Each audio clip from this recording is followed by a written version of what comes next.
Glória a Deus. A paz do Senhor, igreja. A paz do Senhor, povo de Deus. É bom estarmos na casa do Senhor.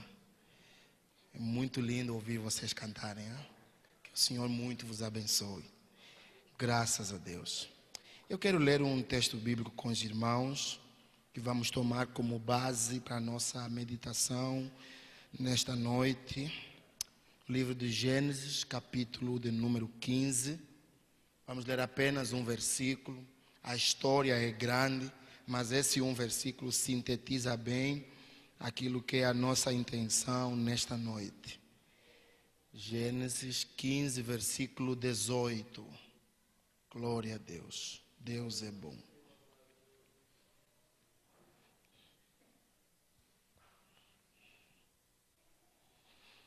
Aleluia. Assim diz a palavra do Senhor, o nosso Deus. Naquele mesmo dia, fez o Senhor um concerto com Abrão, dizendo: a tua semente tenho dado esta terra, desde o rio do Egito até ao grande rio Eufrates. Amém.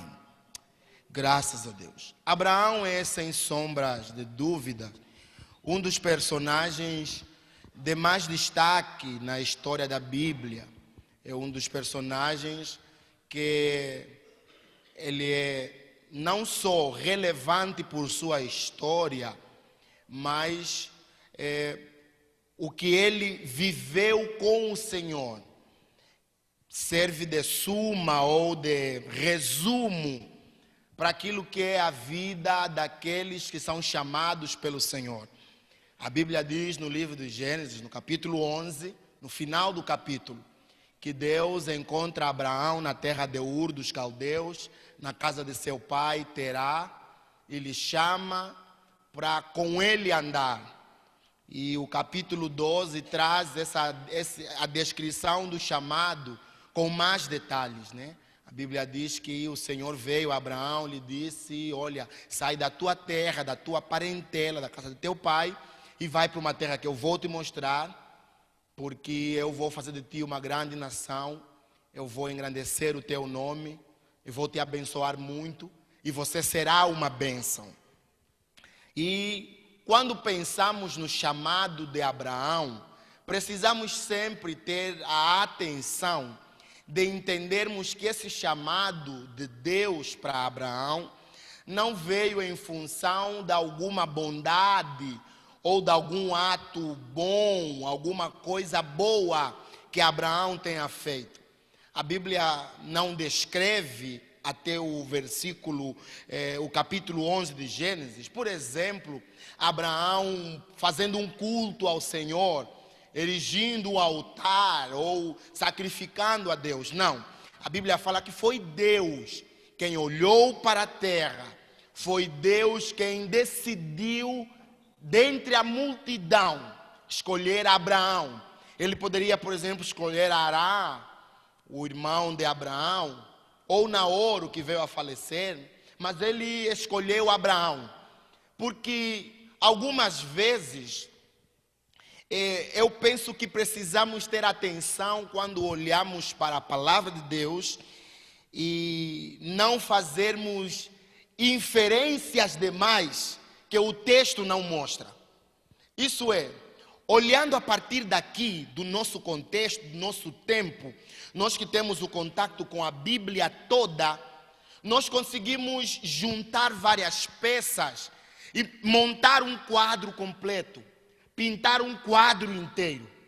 Mas aquele que vive a situação, tal como nós, não conhece todos os detalhes. Alguém que um dia, querendo Deus, quem sabe, alguém, talvez o pastor Moisés, aqui incentivando o nosso pastor presidente, poderão escrever uma biografia do pastor Ivo. Alguém que ler a história do saudoso pastor Ivo, ele vai falar: uau, que homem de Deus. Mas o próprio pastor Ivo, ele não tinha todos os dados a respeito da caminhada dele com Deus. Isso é, nós não conhecemos todos os detalhes da nossa vida como vai ser, quando vai ser, por quem virá, como virá. O que acontece é que nós estamos caminhando em fé ou na fé com o Senhor. Então, algumas vezes nós somos levados a pensar em Abraão, quando a Bíblia descreve ele como o pai da fé, como alguém que era assim, quase que um super-homem ou um varão perfeito. De fato, Abraão era distinto dos seus contemporâneos, mas essa distinção não lhe dava mérito algum, porque se viemos à relação com o Senhor, se permanecemos na relação com o Senhor, se as vontades do Senhor se realizam em nós, e essas vontades que se realizam em nós glorificam ao Senhor, tudo isso é mérito do próprio Senhor. Não porque somos bons, não porque aprendemos ou fizemos alguma coisa boa. Andar com Deus não tem a ver com nossos méritos, tem a ver com a misericórdia dEle. O Senhor, Ele não usa apenas os bonitos assim como eu. Usa também aqueles irmãos que a graça, se revela. Glória a Deus. O Senhor não usa apenas os intelectuais. Glória a Deus por isso. Seria meio chato ver Deus só usar intelectuais. Deus usa loucos que nem eu também. O Senhor usa quem quer, para que no final do dia, entenda-se dia como a realização do seu projeto, a glória seja toda para Ele. Amém, povo de Deus? Então Deus chama Abraão de Ur dos Caldeus e lhe propõe uma caminhada, um desafio, um projeto. E esse Abraão, ele diz, ok, eu aceito, porque para caminhar com Deus, e principalmente na fé, tem de ser louco. E ainda bem que a loucura do Senhor é mais sábia que a sabedoria dos humanos, Então Abraão aceita e ele decide caminhar com Deus. E a Bíblia fala que esse Abraão, ele tinha a sua mulher, Sarai, na altura, quando Deus os encontrou, Abraão e Sarai, e ela era estéril. A Bíblia diz que o Senhor promete a Abraão lhe fazer pai de uma grande nação. E Abraão então vai caminhando com seu sobrinho Lot. E a Bíblia diz que eles foram muito abençoados pelo Senhor, com muitos bens. A tal ponto de que no lugar em que eles estavam a habitar, não existia mais a possibilidade de viverem juntos. Porque ambos eram pastores ou donos de animais. E a terra não dava conta de prover sustento para os animais do tio e do sobrinho. E a Bíblia diz que houve então uma separação. E Ló foi para um caminho e Abraão para outro caminho. Ló foi para as campinas de Sodoma e Gomorra. É o que diz o texto sagrado. E a Bíblia fala que certo dia 4 reis, sobre a regência de um rei cujo nome eu não vou falar aqui, até porque eu sou meio gago e o nome é bem bonito, Que era Homer, o nome abençoado do homem. Gênesis 14 é o texto. E a Bíblia fala que esse rei, ele tinha outros reinos ou pequenos reinos sobre a sua supervisão, a sua jurisdição, o que era muito normal. Ter reinos grandes e dentro desses reinos maiores ter outros reinos pequenos. Eu que venho de Angola, tem aí o Oscar, meu amigo, meu irmão angolano, aí o outro meu irmão. E em Angola você tinha essa realidade, tem o reino do Congo, um reino maior, e tinha outros reinos menores, Isso é muito normal. A Bíblia diz que estes reis mais pequenos, dos reinos menores, se rebelaram contra o rei maior, ou o rei que era o regente da região. E a Bíblia fala que esse rei regente decidiu chamar seus amigos, 4 reis, seus exércitos, para irem pelejar e reclamar os seus direitos contra aqueles que eram seus súditos. Resumindo a história, eles foram em Sodoma e Gomorra, nas terras em que lhes pertencia, fizeram a guerra e levaram vários cativos. E entre esses cativos foi Ló e sua família e os seus bens. Abraão ouviu que seu sobrinho fora levado cativo. E ele decide então no Senhor armar os seus servos. Ele, como falei, cresceu muito, Deus o enriqueceu. E com os seus servos ele foi derrotou o exército de 4 reis, resgatou seus sobrinhos, seus bens e levou-os de volta para Sodoma e Gomorra. Diz a Bíblia que o rei de Sodoma e Gomorra foi lá ter com ele e disse: olha, Abraão, muito obrigado pelo que você fez, valeu a pena e tudo, agora, olha, pode tomar o que você quiser dos despojos da guerra, o que era muito normal naquele contexto. A Bíblia fala que Abraão disse assim: olha, eu não vou tomar nada que é da tua mão, porque se alguém é o meu provedor, ele não é rei de reinos mortais, ele é o rei da glória, o Senhor dos senhores, e ele tem provido para mim muito, então eu não vou tomar nada que é teu, para que a massa não fale: olha, eu enriqueci a Abraão.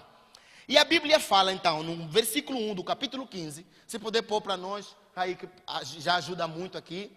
Como eu falei, a história é grande, então eu li apenas esse versículo, porque nele é que está a mensagem dessa noite.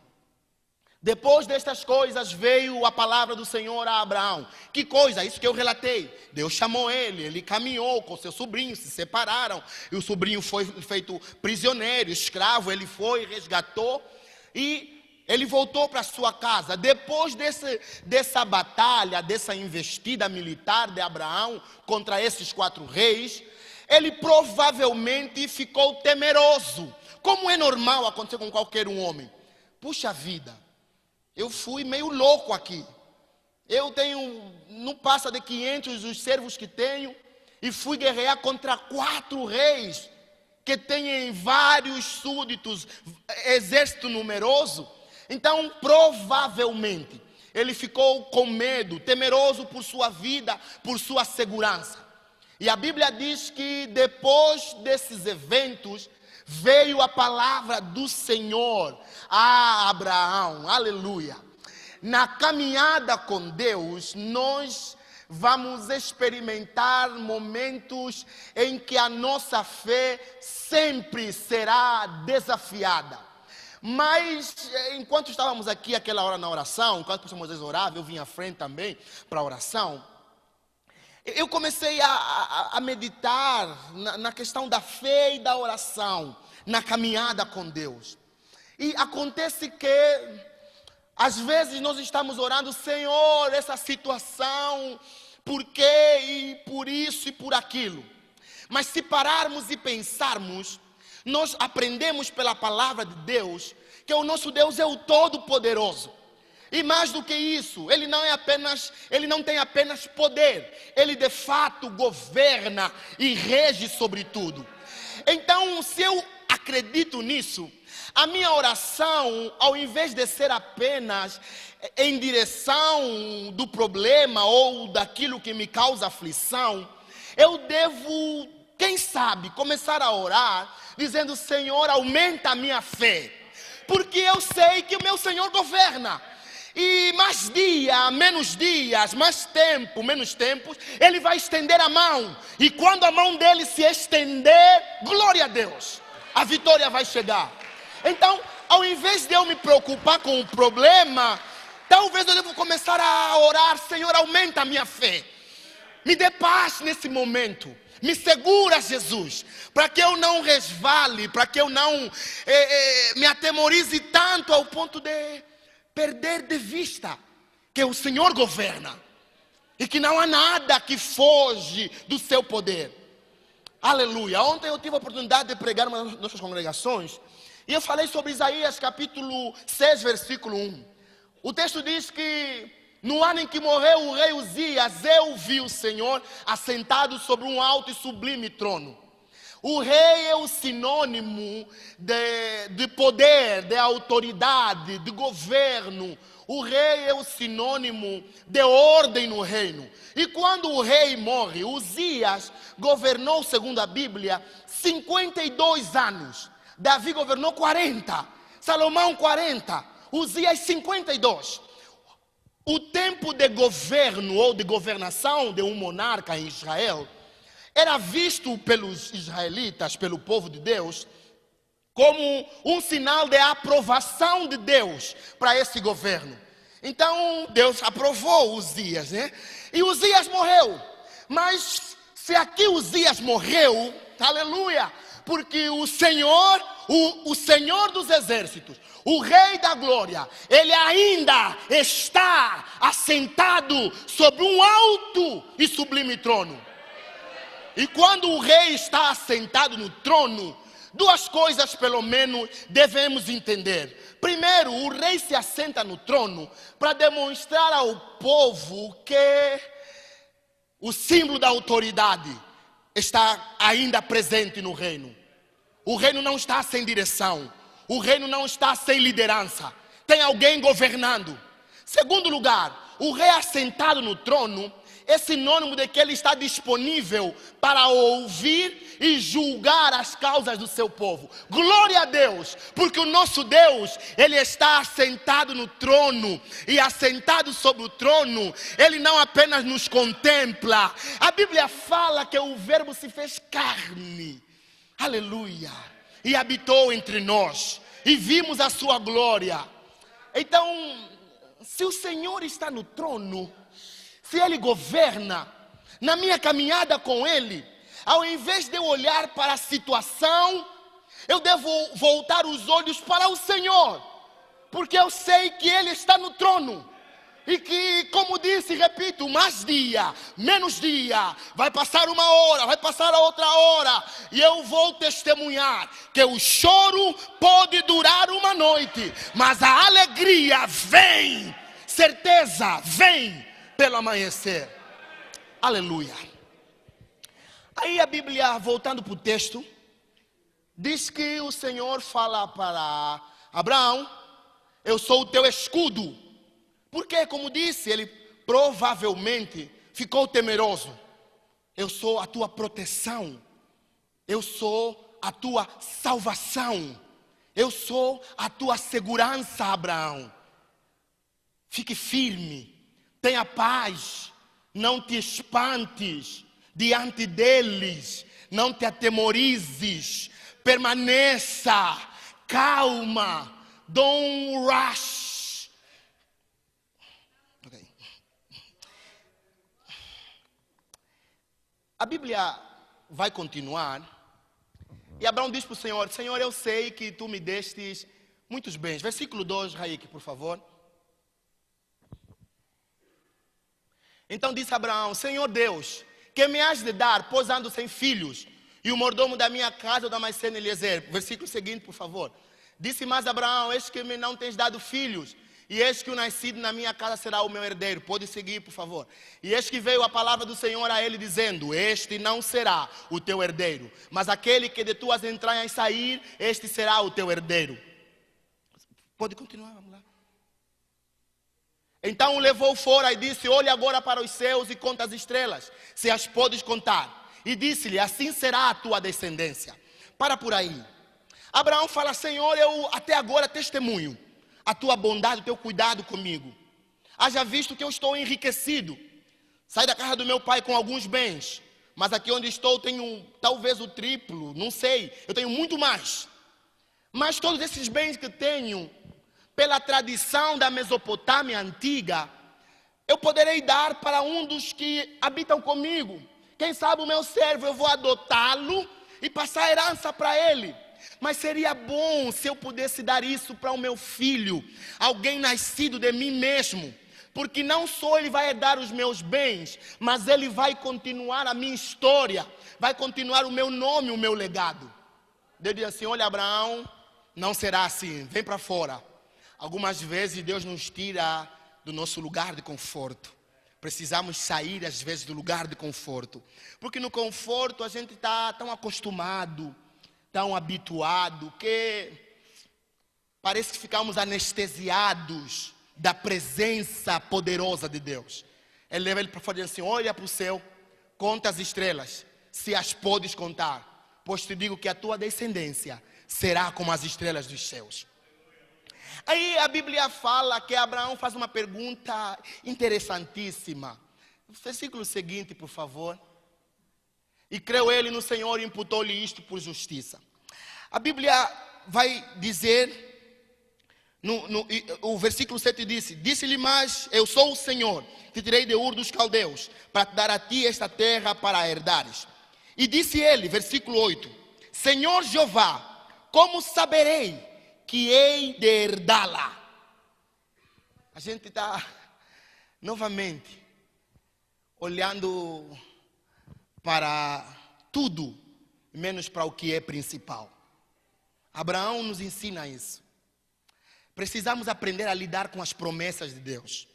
As promessas de Deus não são um objetivo em si. As promessas de Deus, elas visam o nosso bem, sim, de certeza. As promessas de Deus vão além de nós. Elas envolvem outras pessoas. Basta olharmos lá em Gênesis 12, no chamado de Abraão, Deus diz: e tu serás uma bênção. E diz: e em ti serão benditas as famílias da terra. Essa palavra famílias ou nações, egoíns, aparece a primeira vez em Gênesis 11, quando diz: as nações se ajuntaram a uma só para construir a torre de Babel. Então aqueles que se perderam em Gênesis 11 contra o Senhor, Deus vai resgatá-los para Ele através de Abraão. Mas as promessas do Senhor, elas dizem respeito do próprio Senhor. Então, sempre que ouvirmos do Senhor uma promessa, não nos percamos, não deixemos que a promessa da promessa, se é que serve isso, que a esperança, a possibilidade que essa promessa apresenta, se torne o centro, mas que Deus seja o centro. Porque bem mais interessante do que o que foi prometido é quem promete. Você conhece pessoas que vão te dizer assim: olha, amanhã eu vou te dar isso. Você fala: aham, tá bom. Você vai falar: vai dar nada. Porque você sabe o histórico da pessoa.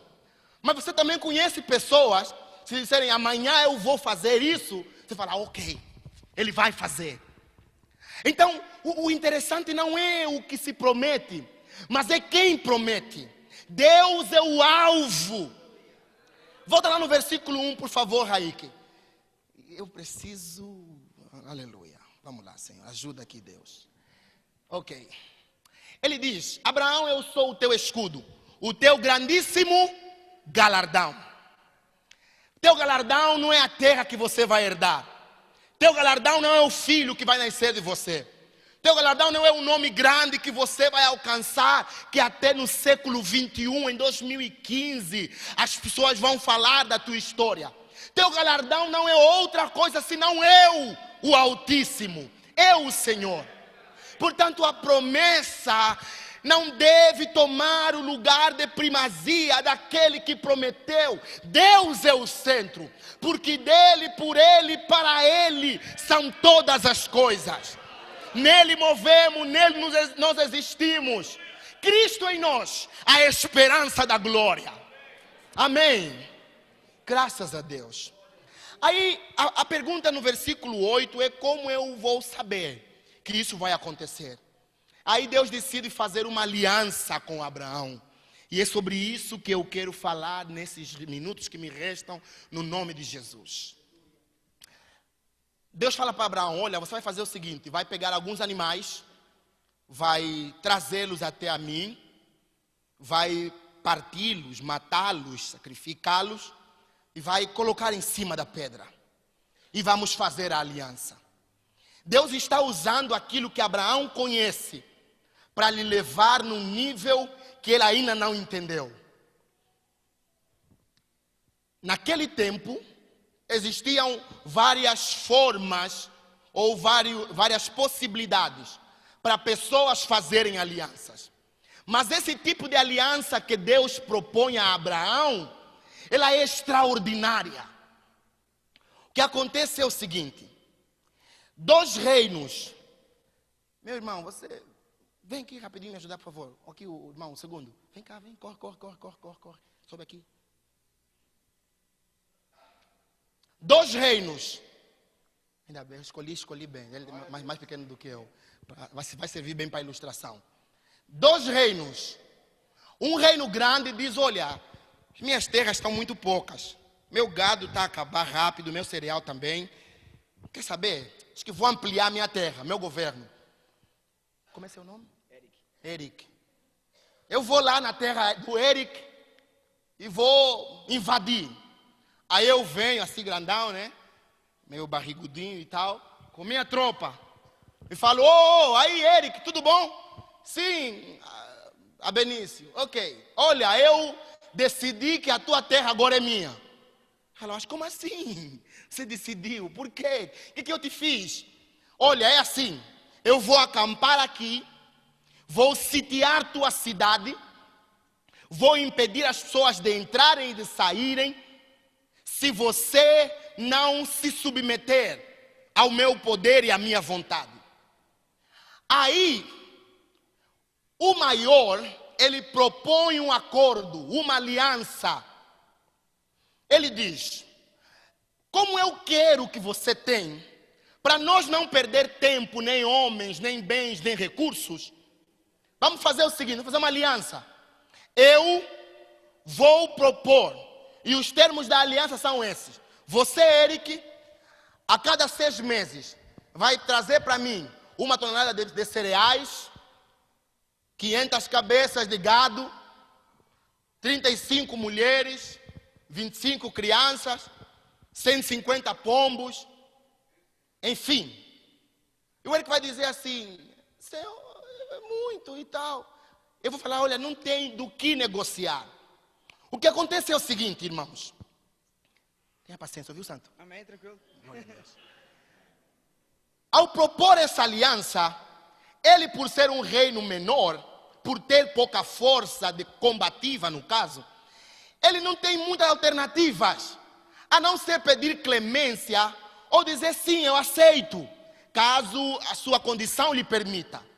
E eu, o grande, vou falar sim, vai ser como eu quero. Aí, para selar o acordo, as partes trazem animais, cereais ou outras coisas de valor, vão repartir 50%, a metade. Vão colocar por cima de pedras e vão passar por entre as metades, dizendo, assim aconteça comigo, se eu não cumprir os termos dessa aliança. Isso é, que eu seja destruído, que eu seja partido, que o meu poder se diminua, que o meu nome, que a minha força, que a minha glória, que a minha vida seja cortada ao meio, se eu não honrar os termos da aliança. Aí vamos pensar que aqui são as pedras, estão as metades, e você vai ver, Eric, dizendo, assim aconteça comigo, se eu não cumprir os termos da aliança, ok? Vamos lá? Assim aconteça comigo. Vai falando, filho, vai. Se eu não cumprir os termos da aliança. Ele passa entre as metades, passa de novo e passa outra vez, para confirmar o comprometimento com essa aliança. Obrigado. A Bíblia fala, no versículo 17, e sucedeu que posto o sol, houve escuridão, e eis um forno de fumaça e uma tocha de fogo, que passou por aquelas metades. Naquele mesmo dia fez o Senhor um concerto com Abraão, dizendo, a tua semente tenho dado esta terra, desde o rio do Egito até o grande rio Eufrates. E por aí continua. Mas olhemos de novo para o versículo 17. Diz que passou e eis que um forno de fumaça e uma tocha de fogo passou por aquelas metades. No versículo 12 diz, e pondo-se o sol, um profundo sono caiu sobre Abraão, e eis que grande espanto e grande escuridão caíram sobre ele. O que acontece é, as duas partes tinham que passar por entre as metades para selarem o acordo, para selarem a aliança. Mas a Bíblia fala que Abraão não passou por entre as metades, mas a aliança foi selada, porque quem passou foi a Shekinah de Deus. O fogo que passou, que Abraão viu, é a presença do Senhor passando por entre as metades. O que está acontecendo nesse texto é o Senhor, o Deus grande, o Todo-Poderoso, aquele que é, o que abre e ninguém fecha, fecha e ninguém abre, o princípio de tudo, o alfa e o ômega, o que tem na mão todo o poder. É Ele que decide passar por entre as metades. Agora pensa, meu irmão, o que está a acontecer aqui. É como que se Deus estivesse dizendo a Abraão, em primeiro lugar, você não tem condição para passar por entre essas metades, porque eu sei que você é falho. Eu te conheço, Abraão, sei das tuas limitações, porque te amo, eu vou te poupar de passar por esse calvário. Glória a Deus. Meu Deus do céu, eu vou passar sozinho. E Deus passou por entre as metades. Por isso que quem morreu na cruz não foi A, nem B, nem Barrabás, nem outro, a não ser o Filho do Deus Altíssimo. Porque Ele, somente Ele, é o Cordeiro de Deus que tira o pecado do mundo. Ele, somente Ele, tinha condições de levar por aquele caminho a cruz com os nossos pecados. Somente Ele. Mas lembra que eu falei que essa aliança, as pessoas passavam fazendo uma jura, uma promessa? Quero que você considere o seguinte: se naquele dia só Deus passou por entre as metades, glória a Deus. Imagina o quanto Deus apostou para que Abraão vivesse a aliança com ele. Deus não apostou uma casa, não apostou um carro, não apostou nenhum bem que ele tinha fora dele. Ele apostou ele mesmo. Ele mesmo se entregou. É como se Deus estivesse dizendo assim: que o meu poder, que o meu nome, que a minha glória, que a minha força, que a minha sabedoria seja diminuída se eu não honrar aquilo que te prometi. Abraão perguntou: como saberei que isso vai acontecer? E Deus respondeu: você vai saber sim, porque eu, o Senhor, prometo por mim mesmo, jurei por mim mesmo, que eu vou te dar a possuir a terra que te prometi. Por isso, meu irmão, eu trago essa palavra para, em primeiro lugar, dar-lhe esperança. Tua história não é fruto do acaso. Tua vida, tua caminhada não está entregue ao Deus dará. Não, Ele já deu o melhor dele, que é Jesus, na cruz por nós. Por isso, no dia que se chama hoje, tenha esperança. Não porque você fez alguma coisa boa, não, mas porque Deus já fez o suficiente, o necessário, o extraordinário, para que você, pela fé como Abraão, viva as graças do Senhor. Segundo lugar, eu quero incentivá-lo a se alegrar. Porque em meio a desafios, a dificuldades, é difícil às vezes desligarmos, sabe? E entendermos que nosso bem-estar não está apenas dependente da força da nossa mão, mas ele está, aleluia, dependente, garantida, confirmada no ato de fraqueza do Senhor. Porque quando Deus se fez fraco, a fraqueza dele foi tão forte, tão forte, tão forte, que a morte não o deteve no sepulcro, que o inferno não resistiu diante dele. Por isso, se alegre, sorria mais, honre a Deus, esboçando sorriso no teu rosto.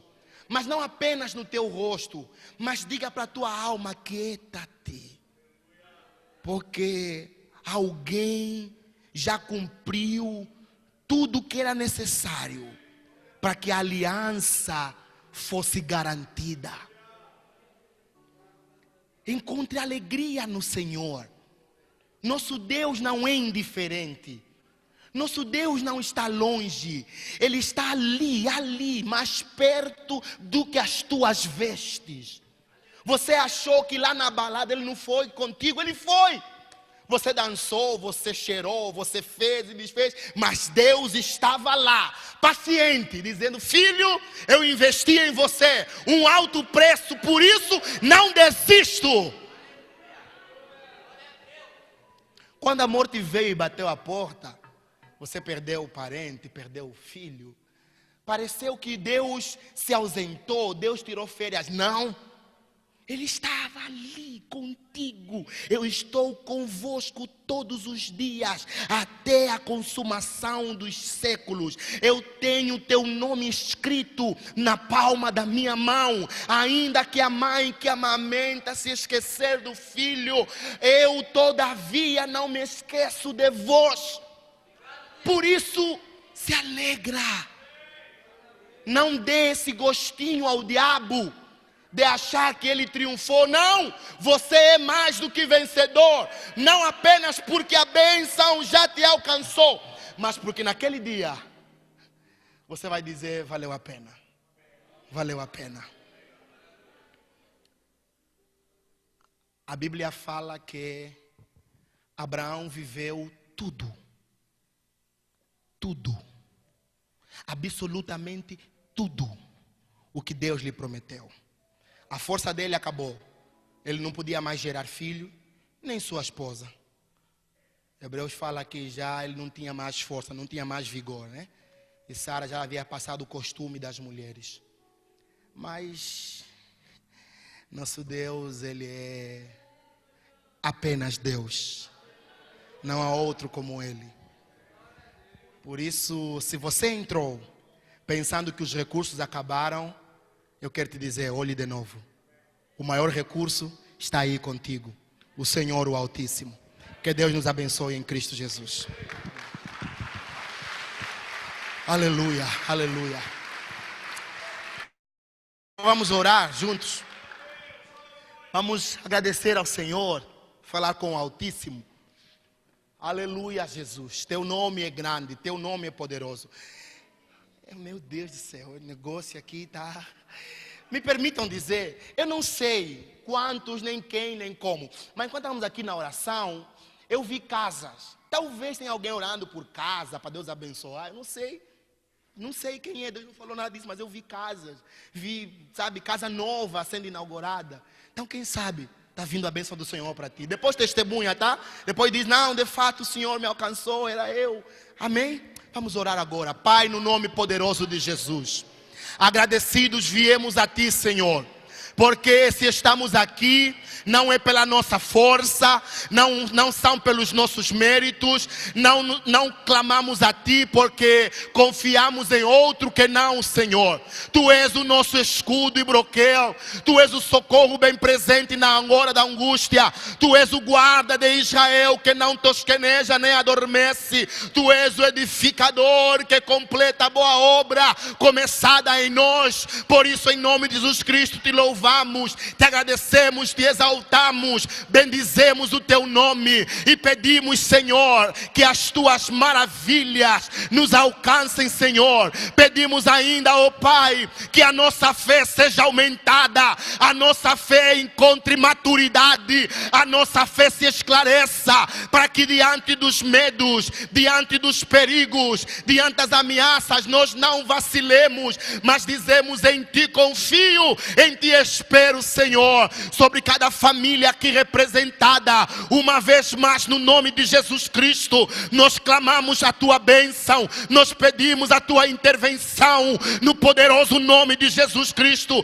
Que as cadeias sejam rebentadas, as prisões abertas, as doenças expelidas, os problemas solucionados, as guerras cessem, a desarmonia, a desordem vá embora, e a bendita paz do Senhor se estabeleça, Pai, no nome de Jesus. Glorificamos o Teu nome, porque estamos aliançados contigo, pela fé naquilo que o Pai fez por nós. e o Senhor fez tudo por nós. No nome de Jesus o Cristo, nós te agradecemos, ó Deus. Amém.